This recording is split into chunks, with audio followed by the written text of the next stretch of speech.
Je suis la responsable RH ressources humaines de Fonward. Donc Fonward est une société de offshore donc on commercialise plutôt les contrats d'assurance sur le territoire français, donc on est un centre d'appel. On est implanté en Tunisie depuis 2005.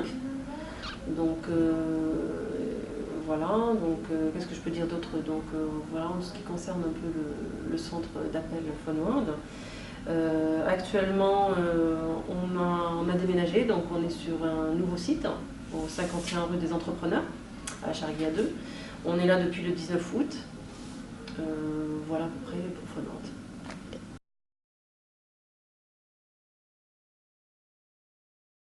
Alors oui, on recrute des étudiants, vu qu'on met ça sur les annonces, donc oui, on recrute des étudiants. Le premier critère qu'on demande, c'est qu'il ait un bon français. Mis à part cela, on ne demande aucun critère. Et d'autre part, il faut qu'il soit aussi qu'il ait un planning fixe, un emploi du temps fixe. Et bien sûr qu'on étudie. Et selon la demande de la production, on recrute ou pas le candidat.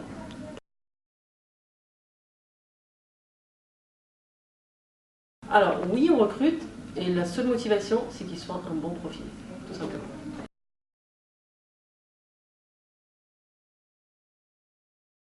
Oui, l'âge peut être un handicap, ça c'est sûr. Ça dépend aussi des personnes.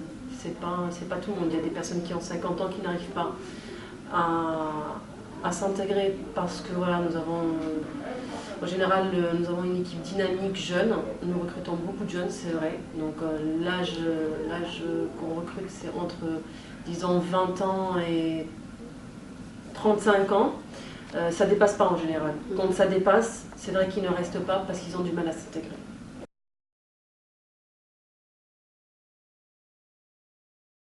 Bah, la fluidité et la motivation. Bien sûr, le plus pour un centre d'appel, c'est la motivation. Il faut être motivé en tant que candidat. Et le moins, c'est le manque de dynamisme.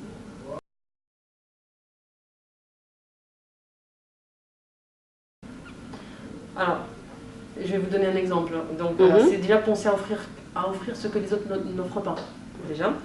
Et ce qu'on offre, nous, c'est l'ambiance familiale, des challenges exceptionnels. Donc, ça peut être de tout. Hein. Exemple, le challenge de 2014, ça va être le meilleur vendeur va gagner une voiture.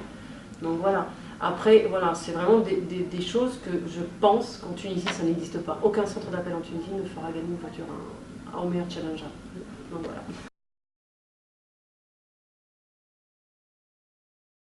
Oula, c'est une bonne question.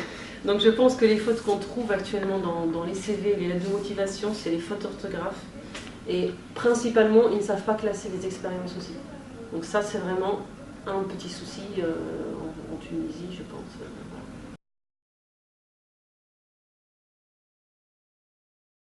Les fautes d'orthographe, tout simplement. Je trouve que dans un CV, quand il y a des fautes d'orthographe, voilà, je ne peux pas tolérer, quoi.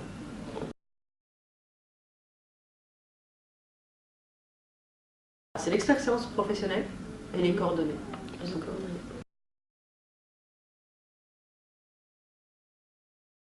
Il doit juste avoir confiance en lui, s'exprimer de façon claire et se valoriser lui-même.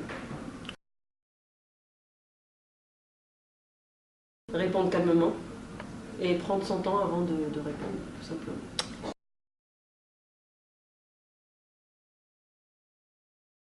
Oui, je sais qu'en général, un premier entretien pour un candidat qui vient juste d'être nouveau diplômé, ça peut être très stressant pour lui.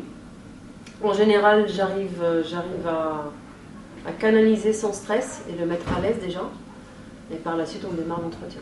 Donc ce qu'il faut, c'est qu'il soit à l'aise et décontracté. Des fois, voilà, on peut parler carrément d'autre chose pour le mettre à l'aise. Par la suite, on démarre l'entretien si cela est nécessaire, bien sûr.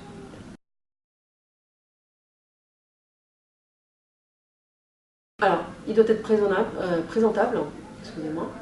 Et à mon avis, voilà, il ne faut pas qu'il aille pour un entretien, il faut qu'on soit toujours impeccable, tiré sur 4 épingles, donc être sur son 31, et ne pas aller avec des tongs, une casquette, pas rasé. Voilà, c'est un conseil que je donne, c'est être vraiment présentable.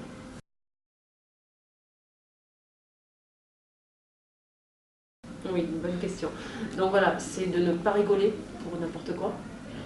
Bien sûr, ne pas faire l'intéressant, c'est-à-dire être mieux que qui que ce soit. Et non plus ne pas draguer ou séduire le recruteur, tout simplement, parce que je pense qu'on arrive à avoir des cas comme ça des fois dans un entretien.